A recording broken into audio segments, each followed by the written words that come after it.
أعوذ بالله من الشيطان الرجيم بسم الله الرحمن الرحيم الحمد للہ رب العالمین۔ تمام حمد ہے رب کائنات کے لیے جو بالکل لائق حمد ہے۔ والصلاة والسلام علی سید الانبیاء والمرسلین۔ ہدیہ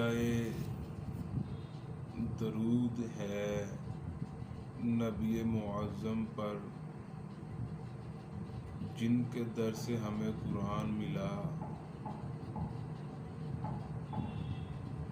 ہدیہ درود ہے آقائے کل پر جن کے در سے ہمیں پتہ رحمان ملا۔ ہدیہ درود ہے نبی و آل نبی پر جنہوں نے آدمی کو انسان کیا، انسان کو مسلمان کیا، مسلمان کو صاحب ایمان کیا۔ ہدیہ درود ہے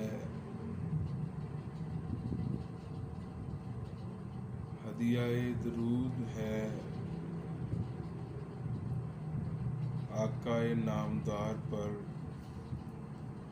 ادھر صدیق اکبر پر صداقت ناز کرتی ہے، ادھر فاروق اعظم پر عدالت ناز کرتی ہے، ادھر عثمان غنی پر شرافت ناز کرتی ہے، علی المرتضیٰ پر بھی شجاعت ناز کرتی ہے، حسین ابن علی پر بھی شہادت ناز کرتی ہے۔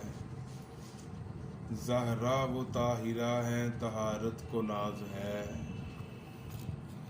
زہرا و عابدہ ہیں عبادت کو ناز ہے، زہرا کے ہر قیام پہ قدرت کو ناز ہے، گو خود نہیں امام امامت کو ناز ہے۔ اما بعد فاعوذ باللہ من الشیطان الرجیم بسم اللہ الرحمن الرحیم وما ارسلناک الا رحمۃ للعالمین۔ صدق اللہ مولانا العظیم وصدق رسولہ النبی الکریم الامین ونحن علی ذلک لمن الشاہدین والشاکرین والحمد للہ رب العالمین۔ آج کا موضوع میلاد مصطفیٰ ہے۔ اب یہ جو بات ہو رہی ہے، اب سورہ قصص کی طرف چلتے ہیں جو کہ قرآن کریم کا 28 نمبر سورہ ہے، اور اس کی 4 اور 5 آیت کی طرف چلتے ہیں۔ اب یہ جو بات ہو رہی ہے اسے سنیوں نے لکھا، اسے دیوبندیوں نے لکھا، اسے شیعوں نے لکھا، اسے اہل حدیثوں نے لکھا۔ کہتے ہیں ایک بادشاہ کو ایک رات خواب آیا کہ میرے محلات کو آگ لگ گئی ہے۔ صبح جب یہ بادشاہ سویا ہوا اٹھا اور تخت نشین ہوا تو آج اس کی گردن تھوڑی جھکی ہوئی تھی۔ تو بندوں نے پوچھا کہ عالم بنا مسئلہ کیا ہے، آج آپ چپ چپ کیوں ہیں؟ تو اس نے جواب دیا کہ میں نے رات کو خواب دیکھا ہے کہ میرے محلات کو آگ لگ گئی ہے۔ تو دیوبندیوں نے لکھا کہ وہاں کچھ کاہن بیٹھے تھے۔ کاہنوں نے کہا کہ عالم بنا ہم آپ کو بتائیں کہ مسئلہ کیا ہے؟ کہ مسئلہ یہ ہے، اہل حدیثوں نے لکھا وہاں کچھ نجومی بیٹھے تھے، کچھ نجومی بیٹھے تھے بادشاہ کے دربار میں۔ تو انہوں نے کہا کہ شہنشاہ اگر آپ اجازت دیں تو ہم آپ کو بتا دیں کہ کیا ہونے والا ہے۔ آپ نہیں پہنچے وہاں جہاں میں آپ کو لے جانا چاہتا ہوں۔ پھر سنیں، دوبارہ سنیں کہ عالم پناہ اگر آپ اجازت دیں تو ہم آپ کو بتائیں کہ کیا ہونے والا ہے، جو آنے والے وقت کا بتا رہے ہیں کہ کیا آگے کیا ہونے والا ہے۔ نجومی اتنی بات کر رہے ہیں کہ جن بندوں نے محمد کے علم کو نہیں مانا، اللہ نے مشرکوں کا علم منوایا ہے ان سے۔ اب انہوں نے کہا کہ ہم بتائیں کہ کیا ہونے والا ہے، تو اس نے کہا بتائیں۔ اب یہ سارے اہل حدیث، سنی، دیوبندی، شیعہ سارے کہتے ہیں کہ بادشاہ کے سامنے نجومی کہنے لگے کہ شہنشاہ، تیری سلطنت میں ایک بچہ پیدا ہوگا اور وہ نبی ہوگا اور اس کا میلاد ہوگا۔ تخت پہ بیٹھا ہوا بادشاہ کہنے لگا یار نبی کا میلاد ہوگا تو ہونے دو، میرا اس سے کیا تعلق ہے۔ اب وہ نجومی کہنے لگے کہ شہنشاہ، نبی کا میلاد، جو نبی کا میلاد ہوتا ہے وہ شغل نہیں ہوتا، وہ نبی کا میلاد ہے۔ اگر وہ نبی پیدا ہو گیا تو تیرا تختہ الٹ جائے گا اور تو ہلاک ہو جائے گا۔ جب یہ جملہ اس نے سنا تو اس نے منہ پر ہاتھ پھیر کر کہا اچھا، اگر یہ بات ہے تو میں میلاد ہونے ہی نہیں دوں گا۔ تو اللہ کو اس بات پر جلال آیا، فرمایا تو نے اللہ ہونے کا دعویٰ کیا ہے، میں نے تجھے کچھ نہیں کہا، اب تو نبی کے میلاد کے خلاف بونکا ہے۔ اب وہ میلاد اگر تیرے گھر میں نہ ہوا تو مجھے اللہ کون کہے گا۔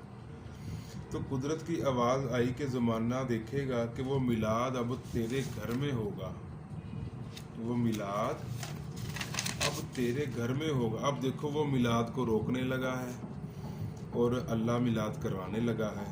میں عرض کرتا ہوں یہ سورہ قصص قرآن کریم کا 28 نمبر سورہ ہے اور اس کی 4 آیت پڑھنے لگا ہوں۔ اِنَّ فِرْعَوْنَ عَلَا فِی الْأَرْضِ وَجَعَلَ أَهْلَهَا شِيَعًا يَسْتَضْعِفُ طَائِفَةً مِّنْهُمْ يُذَبِّحُ أَبْنَاءَهُمْ وَيَسْتَحْيِی نِسَاءَهُمْ۔ تو اس نے آرڈیننس جاری کر دیا، فرعون نے آرڈیننس جاری کر دیا کہ بیٹوں کو قتل کر دینا، بچوں کو قتل کر دینا اور بچیوں کو زندہ رکھنا، بچوں کو قتل کر دینا، بچیوں کو زندہ چھوڑ دینا۔ تو زمانے میں بچے قتل ہو گئے لیکن میلاد نہیں رکا۔ یارا جو میلاد بچوں کے قتل عام میں نہیں رکتا، اچھا 70,000 بچے کا قاتل ہے، 70,000 بچہ قتل ہوا ہے۔ کتنا بچہ قتل ہوا؟ 70,000 بچہ، 40,000 باخلاف روایت 80,000، معروف روایت ہے 70,000 بچے کا قاتل ہے، 70,000 بچے کا قاتل ہے۔ اللہ فرماتا ہے 70,000 بچہ قتل ہوا۔ اب مجھے اچھا اب سارے بیٹھے ہیں، مجھے بتاؤ یہ چھوٹا فسادی ہے؟ بہت بڑا فسادی ہے نا، لیکن 70,000 بچے کا قاتل ہے، یہ چھوٹا فسادی ہے؟ نہیں، یہ بہت بڑا فسادی ہے۔ تو لیکن قدرت کی آواز آئی، سنو قدرت کی آواز آئی، اِنَّهُ كَانَ مِنَ الْمُفْسِدِينَ، نہ شک نہ کرنا، یہ بہت چھوٹا فسادی ہے، یہ بہت چھوٹا فسادی ہے۔ یا اللہ ہم سب کہہ رہے ہیں یہ بہت بڑا فسادی ہے۔ اللہ فرماتا ہے نہیں، اس نے موسیٰ کا میلاد روکا ہے، یہ چھوٹا فسادی ہے۔ پتہ نہیں کسے سمجھ آ رہی ہے اور کس کے سر سے گزر گئی ہے۔ ارے جو موسیٰ کا میلاد روکے اللہ کے ہاں وہ چھوٹا فسادی ہے، اور جو محمد کا میلاد روکے وہ بڑا فسادی ہے۔ اچھا میں عرض کر رہا تھا، اللہ پاک نے فرمایا میلاد تو ہو کر رہے گا، میلاد تو تیرے گھر میں ہوگا۔ اللہ فرماتا ہے وَنُرِیدُ، وا کا معنی ہوتا ہے اور، نون کا معنی ہوتا ہے ہم، ریدو کا معنی ہوتا ہے چاہتے ہیں، کہ نبی کا میلاد ہو، یہ ہم چاہتے ہیں۔ نبی کا میلاد اللہ کی چاہت ہے، نبی کا میلاد اللہ کی چاہت ہے۔ آپ سب جتنے بندے بیٹھے ہیں، آپ سب کی چاہت اللہ کی چاہت میں شامل ہو گئی ہے۔ میں منت کرتا ہوں، ہاتھ جوڑ کر منت کرتا ہوں کہ یا اللہ، اگر وہ ضد کر بیٹھا ہے تو میلاد کیوں کروا رہا ہے؟ فرمایا وَنُرِيدُ أَن نَّمُنَّ عَلَى الَّذِينَ اسْتُضْعِفُوا فِي الْأَرْضِ، میں نبی کے میلاد کے ذریعے سے زمین کے کمزوروں پر رحمت کروں گا۔ اللہ پاک سورہ قصص میں ارشاد فرما رہا ہے کہ میں نبی کے میلاد کے ذریعے سے زمین کے کمزوروں پر رحمت کروں گا۔ میں نبی کے میلاد کے ذریعے سے زمین کے کمزوروں پر رحمت کروں گا۔ ارے جس زمین کے کمزوروں پر جس کی آمد سے رحمت ہو انہیں موسیٰ کہتے ہیں۔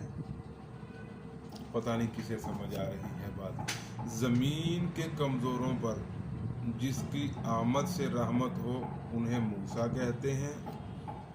یارہ میں پھر ایک دفعہ پڑھ رہا ہوں، زمین کے کمزوروں پر جس کی آمد سے بنی اسرائیل کے لوگوں پر رحمت ہو انہیں موسیٰ کہتے ہیں۔ پر وما ارسلناک الا رحمۃ للعالمین، جس کی آمد سے عالمین پر رحمت ہو انہیں محمد کہتے ہیں۔ فرمایا وَنَجْعَلَهُمُ الْأَئِمَّةَ وَنَجْعَلَهُمْ أَئِمَّةً وَنَجْعَلَهُمْ أَئِمَّةً وَنَجْعَلَهُمْ أَئِمَّةً وَنَجْعَلَهُمْ أَئِمَّةً۔ اللہ فرماتا ہے میں موسیٰ کے میلادیوں کو امام بناؤں گا، میں موسیٰ کے میلادیوں کو امام بناؤں گا، میں موسیٰ کے میلادیوں کو امام بناؤں گا۔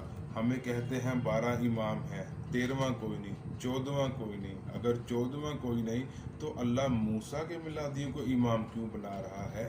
اگر 13واں کوئی نہیں، 14واں کوئی نہیں تو اللہ موسیٰ کے میلادیوں کو امام کیوں بنا رہا ہے؟ ہم مانتے ہیں 12 امام ہیں، ہم مانتے ہیں 12 امام ہیں۔ مولا علی ہمارے امام ہیں، حسن ہمارے امام ہیں، حسین ہمارے امام ہیں، زین العابدین ہمارے امام ہیں، باقر ہمارے امام ہیں، جعفر صادق ہمارے امام ہیں۔ لیکن تم کہتے ہو 12ویں کے بعد 13واں کوئی نہیں، 14واں کوئی نہیں۔ اگر 13واں 14واں کوئی نہیں تو اللہ موسیٰ کے میلادی کو امام کیوں بنا رہا ہے؟ اگر موسیٰ کے میلادی امام ہو سکتے ہیں تو ہمارا داتا علی حجویری بھی امام ہو سکتا ہے۔ اگر موسیٰ کے میلادی امام ہو سکتے ہیں ہمارا معین الدین بھی امام ہو سکتا ہے۔ اگر موسیٰ کے میلادی امام ہو سکتے ہیں ہمارا بابا فرید بھی امام ہو سکتا ہے۔ اگر موسیٰ کے میلادی امام ہو سکتے ہیں ہمارا مجدد الف ثانی بھی امام ہو سکتا ہے۔ اگر موسیٰ کے میلادی امام ہو سکتے ہیں ہمارا اعلیٰ حضرت عظیم البرکت بھی امام ہو سکتا ہے۔ آپ توجہ کرو، میں آگے قرآن پڑھنا شروع کر۔ اللہ فرماتا ہے وَنَجْعَلَهُمُ الْوَارِثِينَ وَنَجْعَلَهُمُ الْوَارِثِينَ وَنَجْعَلَهُمُ الْوَارِثِينَ۔ اللہ فرماتا ہے میں موسیٰ کے میلادیوں کو وارث بناؤں گا، میں موسیٰ کے میلادیوں کو وارث بناؤں گا۔ وَنَجْعَلَهُمُ الْوَارِثِينَ، میں موسیٰ کے میلادیوں کو وارث بناؤں گا۔ شاہ جی میں نے قرآن پاک میں دیکھا کس چیز کا اللہ وارث بنا رہا ہے؟ سورہ اعراف میں ارشاد فرمایا مشارق الارض ومغاربہا، میں نے موسیٰ کے میلادیوں کو زمین کا وارث بنایا، میں نے موسیٰ کے میلادیوں کو زمین کا وارث بنایا۔ وہی اللہ اسی قرآن کی سورۃ مریم کی 63 نمبر آیت میں ارشاد فرما رہا ہے زمانے والو تلک الجنت اللاتی نورث من عبادنا من کان تقیا، میں موسیٰ کے میلادیوں کو زمین کا وارث بنا رہا ہوں اور محمد کے میلادیوں کو جنت کا وارث بنا رہا ہوں۔ نہیں وہاں فرمایا رکو یار میں کیسے آگے چلا جاؤں، رکو میری بات سنو۔ اللہ فرما رہا ہے وَإِذْ وَعَدْنَا مُوسَىٰ 40 لَيْلَةً وَإِذْ وَعَدْنَا مُوسَىٰ 40 لَيْلَةً وَإِذْ وَعَدْنَا مُوسَىٰ 40 لَيْلَةً۔ سورہ بقرہ جو کہ قرآن کریم کا 2 نمبر سورہ ہے اور اس کی 50 اور 51 نمبر آیت میں ارشاد ہو رہا ہے وَإِذْ وَعَدْنَا مُوسَىٰ 40 لَيْلَةً وَإِذْ وَعَدْنَا مُوسَىٰ 40 لَيْلَةً، کہ ہم نے موسیٰ کو بلایا کہ 40 راتیں طور پر آ جاؤ اور واپسی پر کتاب لے جانا۔ ہم نے موسیٰ کو بلایا کہ 40 راتیں طور پر آ جاؤ اور واپسی پر کتاب لے جانا۔ 40 راتیں پتھروں میں بیٹھ کر جو کتاب لائے انہیں موسیٰ کہتے ہیں۔